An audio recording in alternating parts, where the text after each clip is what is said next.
Selamat datang di channel Alur Donghua. Sebelum menonton, silahkan subscribe, biar Mimin tambah semangat update-nya. Beberapa bulan kemudian, Han Li dan Si Chuankong datang ke dataran tinggi yang dipenuhi tanah hitam. Iklim di sini kering sepanjang waktu, akan ada hembusan angin yang bertiup, menimbulkan debu hitam ke langit. Kadang-kadang, bahkan ada tornado yang menyapu pasir hitam di sekitarnya. Ketika Si Chuankong tiba di sini, ekspresi wajahnya jelas rileks. Melihat ini, Han Li juga diam-diam menghela nafas lega. Setelah keduanya meninggalkan Grand Stronghold City, mereka tidak berhenti. Karena Si Chuankong cukup akrab dengan area ini, keduanya mengubah rute mereka beberapa kali di sepanjang jalan, dan untuk menghindari pencegatan, mereka tidak menggunakan formasi teleportasi di kota-kota di sepanjang jalan. Mungkin cara ini berhasil, perjalanannya cukup mulus, dan mereka tidak bertemu dengan pasukan kakak laki-laki Si Chuankong, tetapi juga tidak ada berita tentang kakak ketiganya. Setelah terbang selama 2 bulan lagi, 2 puncak raksasa muncul di ujung cakrawala di depan mereka.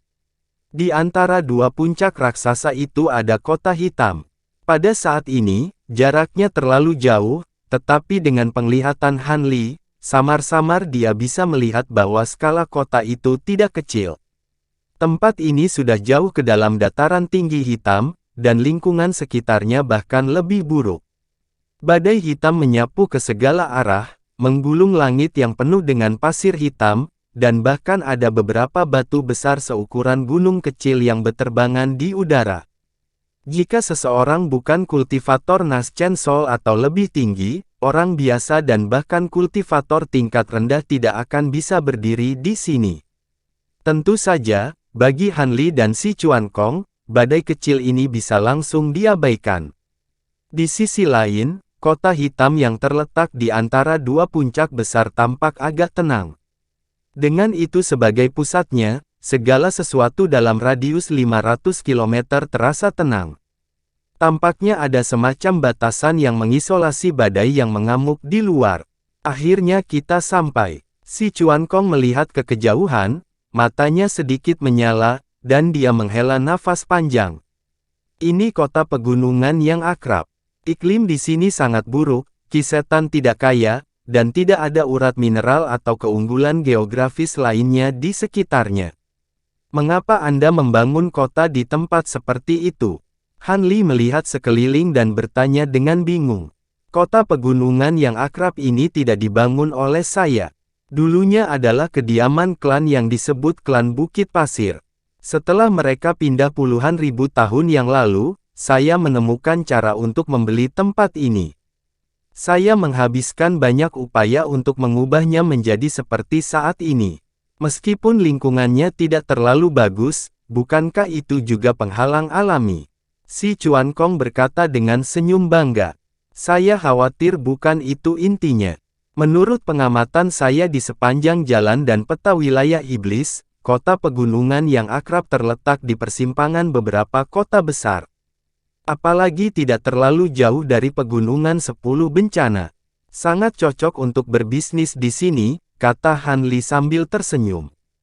Kakak Li mengenalku dengan baik. Mata Si Chuankong berbinar, dan dia tertawa. Apakah kita hanya akan pergi ke sana? Meskipun ini adalah wilayahmu, kamu telah pergi selama bertahun-tahun, jadi belum tentu tidak akan ada masalah. Han Li segera memikirkan sesuatu lalu mengingatkannya. Tidak masalah.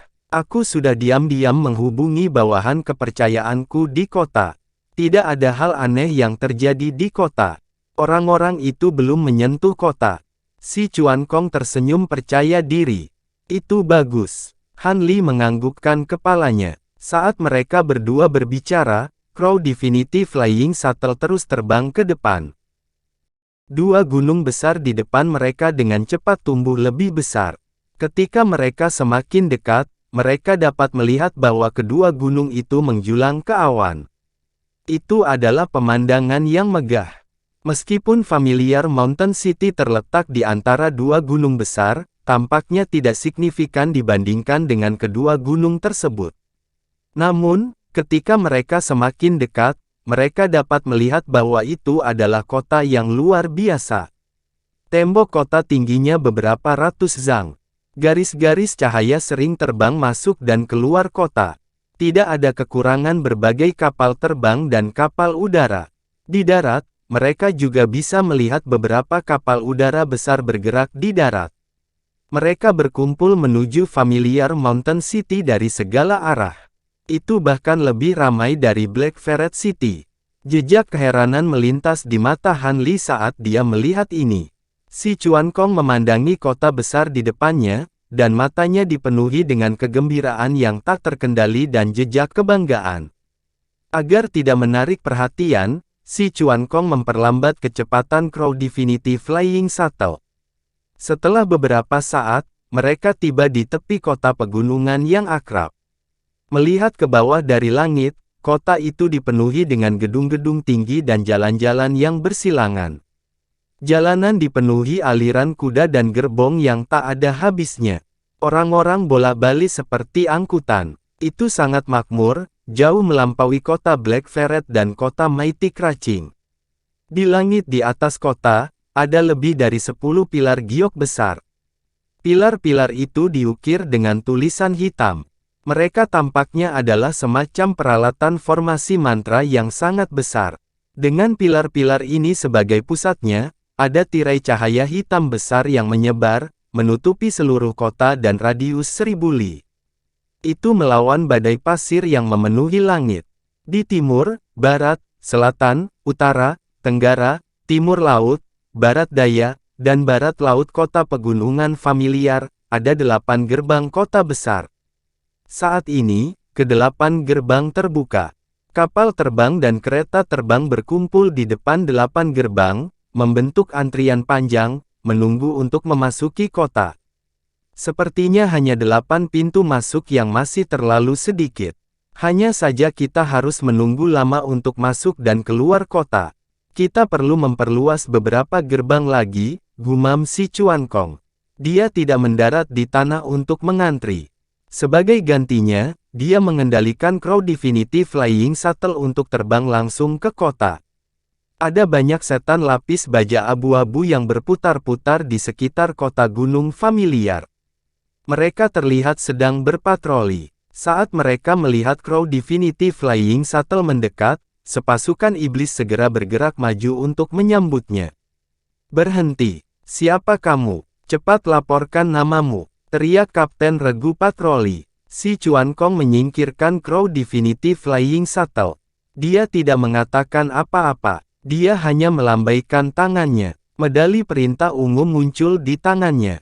2 karakter iblis kuno tertulis di permukaannya. Itu memancarkan cahaya ungu berkabut. Jadi ini adalah tamu terhormat dari kediaman Raja Kota.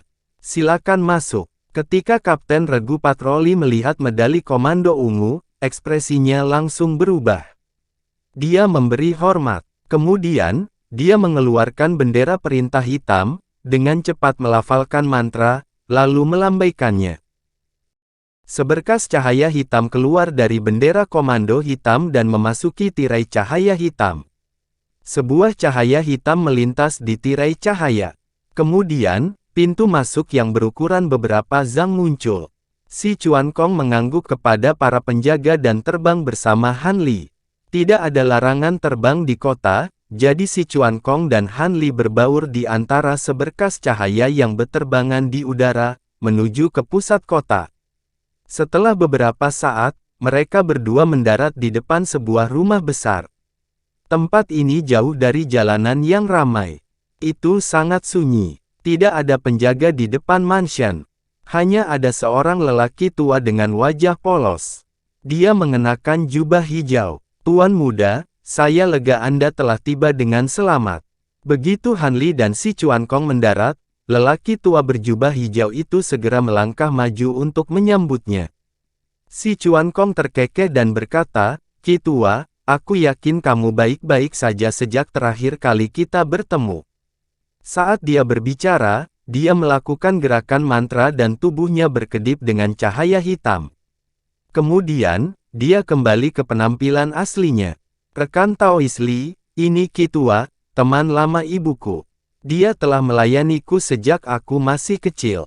Dia bisa dipercaya. Qi Tua, ini rekan Taois Li yang saya sebutkan sebelumnya. Si Chuan Kong memperkenalkan mereka berdua.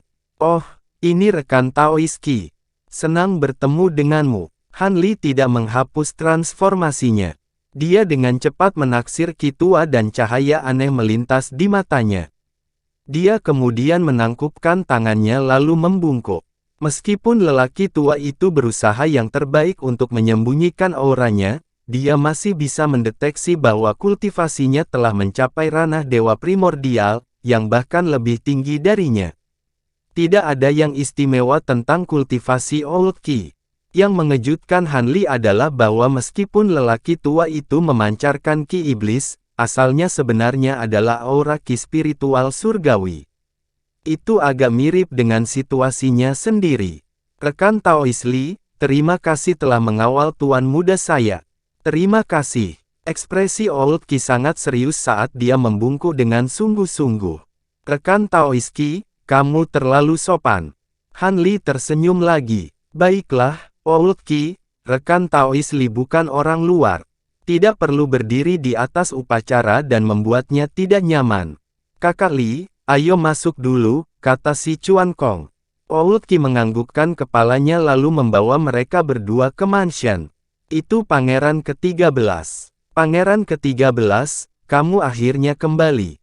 Bagaimana perjalanan yang mulia kali ini? Ketika para pelayan dan penjaga di mansion melihat si Chuan Kong, mereka langsung menyerbu dan menyapanya. Si Chuan Kong juga menyapa mereka dengan senyuman dan menjawab pertanyaan mereka satu persatu. Dia tidak mengudara sebagai seorang pangeran. Baiklah, Yang Mulia baru saja kembali dan ada banyak hal yang harus dilakukan. Jangan berkerumun di sini, Old Qi berkata dengan suara yang dalam. Gengsi Old Qi tampaknya sangat tinggi di sini. Ketika orang-orang itu mendengar kata-katanya, mereka dengan cepat bubar. Saya telah mempermalukan diri sendiri di depan rekan Daois Li. Si Chuan Kong melihat ekspresi aneh di wajah Han Li dan tersenyum. Bukan apa-apa, rekan Taois Si sangat dicintai. Aku bahkan tidak sabar untuk mengagumimu. Bagaimana aku bisa mempermalukan diriku sendiri? Han Li tersenyum. Mereka bertiga terus maju dan segera sampai di aula besar lalu duduk.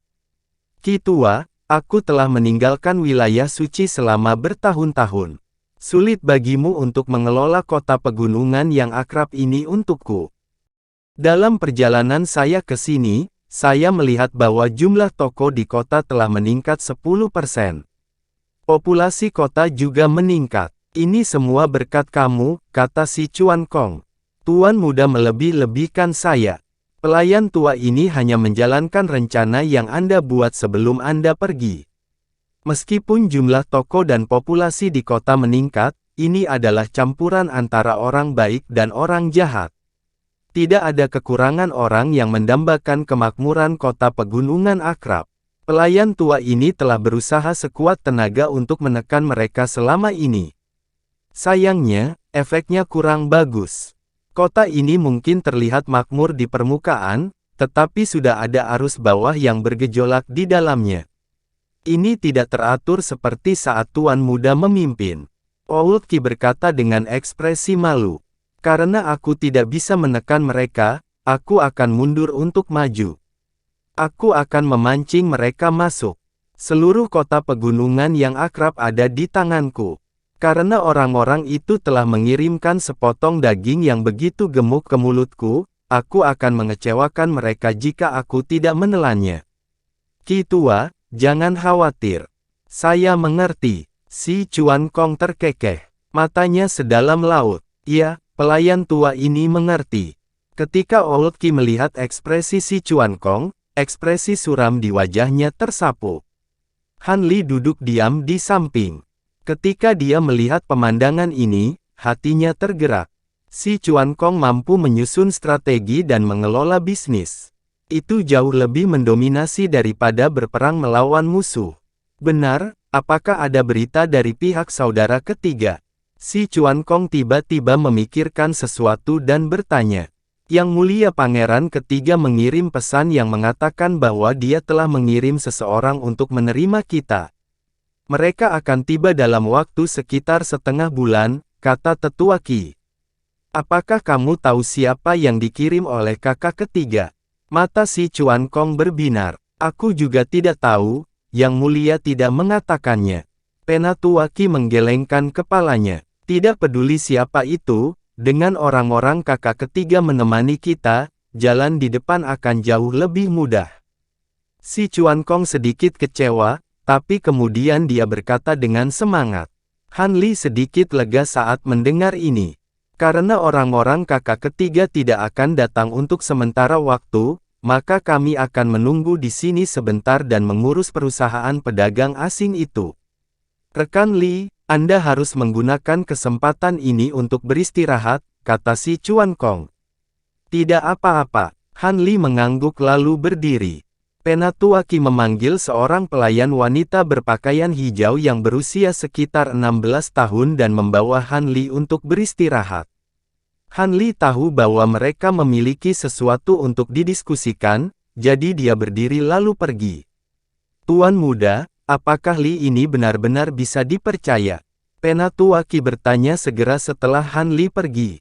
Yakinlah, Penatua Qi, rekan Li bukan dari tempat suci, tetapi teman baik yang saya buat di wilayah abadi. Kami sudah saling kenal selama bertahun-tahun, dan saya telah diselamatkan olehnya beberapa kali. Sama sekali tidak ada masalah. Si Chuan Kong melambaikan tangannya saat berkata, itu bagus, tapi orang ini tampaknya hanya pada tahap awal dewa primordial. Dia terlalu lemah. Aku akan mengatur beberapa penjaga lagi untuk keselamatanmu. Wajah Tetua Qi santai pada awalnya, tapi kemudian dia mengerutkan kening saat berkata.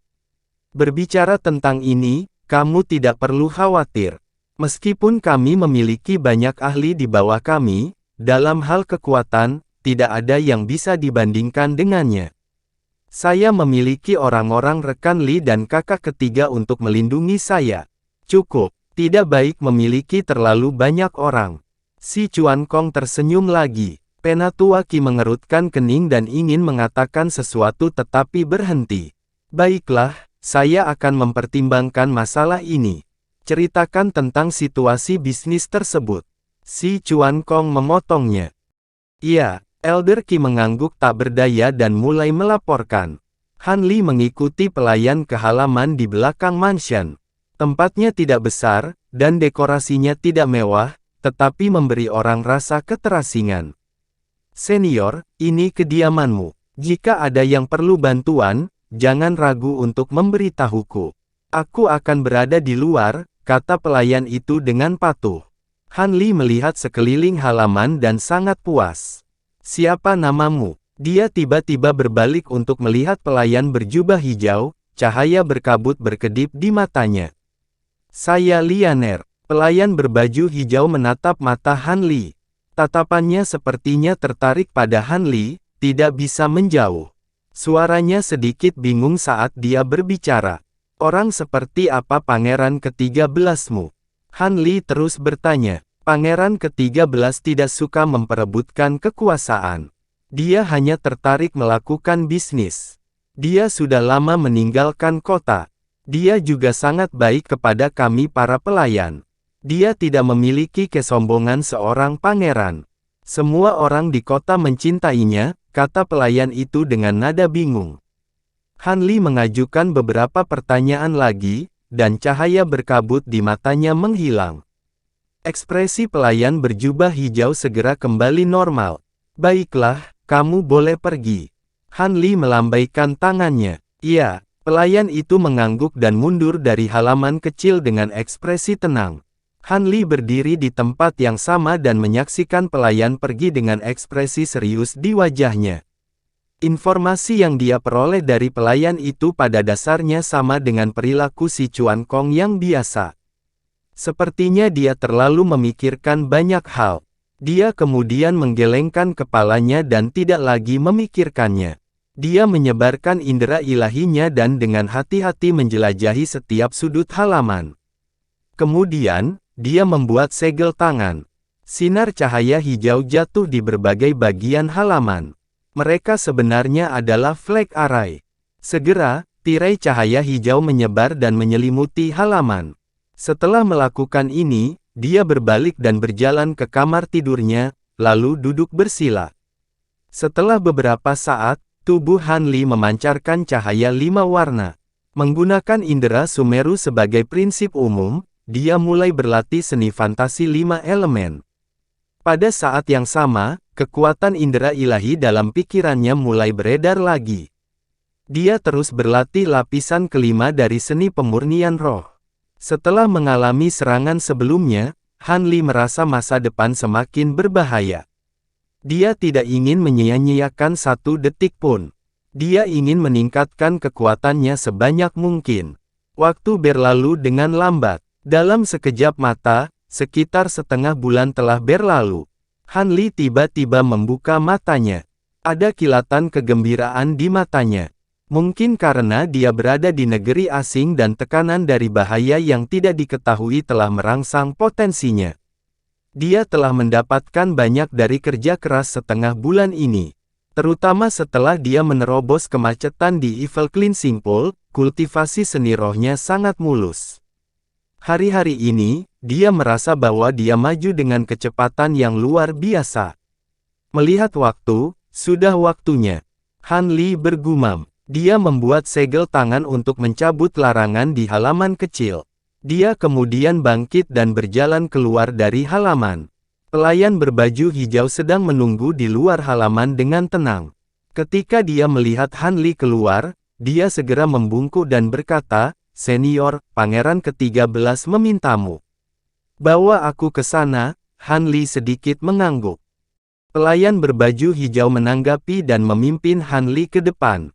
Segera, mereka tiba di aula.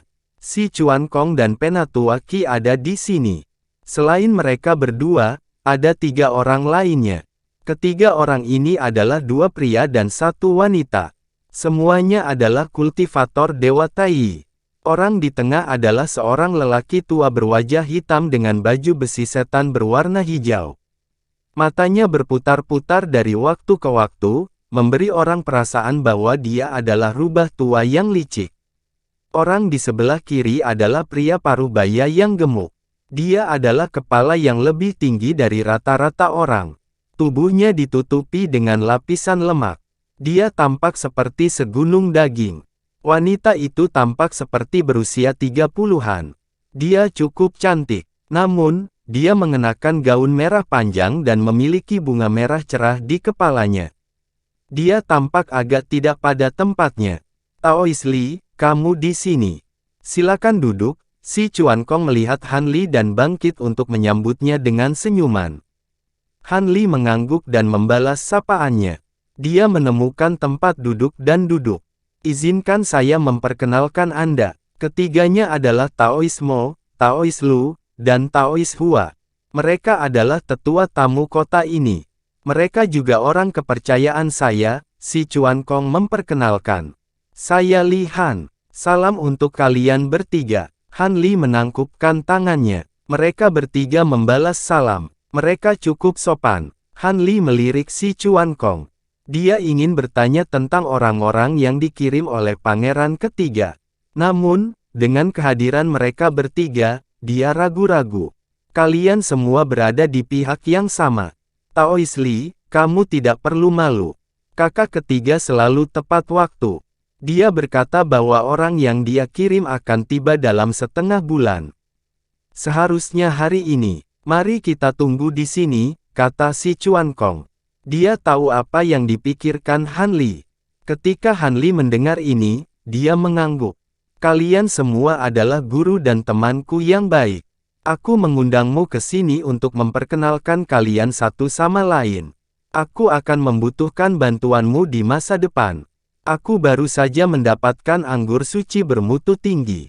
Ayo minum sambil menunggu." Si Chuan Kong tertawa dan mengeluarkan toples anggur merah keunguan. Meski tidak dibuka, aroma anggur yang aneh keluar darinya. "Yang mulia terlalu baik. Merupakan kehormatan bagi kami untuk melayani Anda," kata lelaki tua berwajah hitam itu sambil tersenyum. Itu benar, Yang Mulia, Anda orang yang bijak. Anda akan memberi kami semua jenis anggur dan makanan yang enak. Jika Anda ingin kami melakukan sesuatu, beritahu kami. Saya, Lu Tong, pasti tidak akan menolak. Pria berotot itu menepuk dadanya dan berkata dengan suara rendah teredam. Hehe, Pangeran ke-13 terlalu sopan, kata wanita berbaju merah sambil tersenyum. Terima kasih. Si Chuan Kong sedang dalam suasana hati yang baik. Dia mengeluarkan beberapa cangkir anggur dan mengisinya.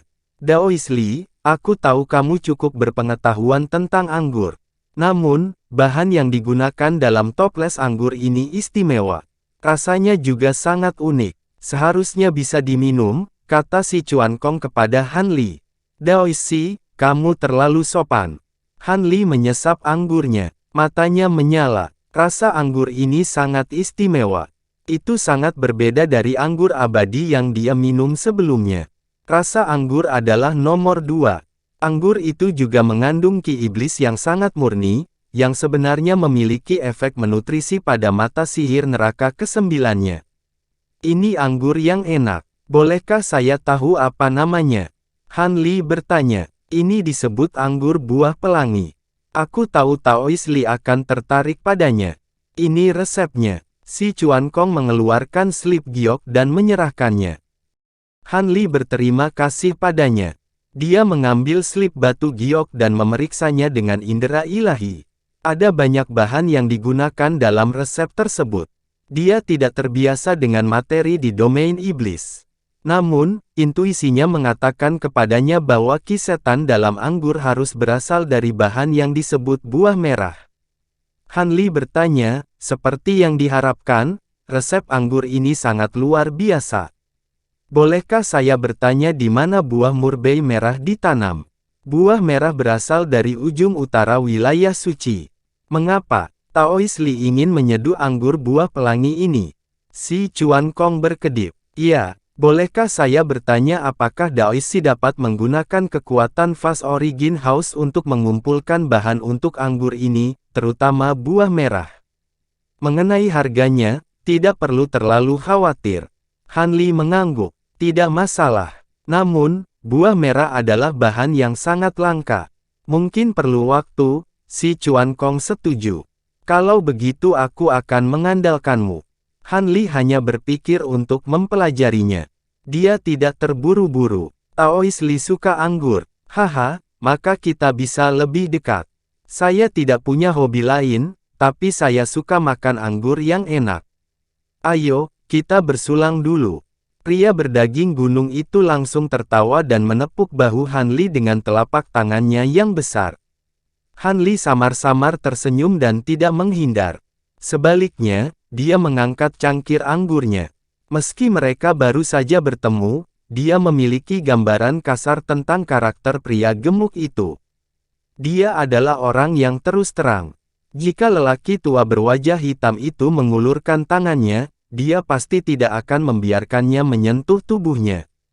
Hanya pada saat inilah saraf tegang si Chuan Kong akhirnya mengendur. Sekarang dia ingin membiarkan mereka saling mengenal, dia terus mencari topik untuk dibicarakan. Beberapa dari mereka saling bersulang, dan suasana segera menjadi harmonis. Setelah minum sepuasnya, mereka mulai bertukar pengalaman kultivasi. Kultivasi setiap orang telah mencapai ranah Dewa Tai. Si Chuan Kong sedikit lebih lemah, tetapi dia telah melewati pembusukan jahat dan menginjakkan satu kaki di ranah Dewa Tai. Setelah putaran pertukaran, mereka merasa bahwa mereka telah belajar banyak. Waktu berlalu dengan cepat. Dalam sekejap mata, setengah hari telah berlalu. Orang yang dikirim oleh Pangeran ketiga belum muncul.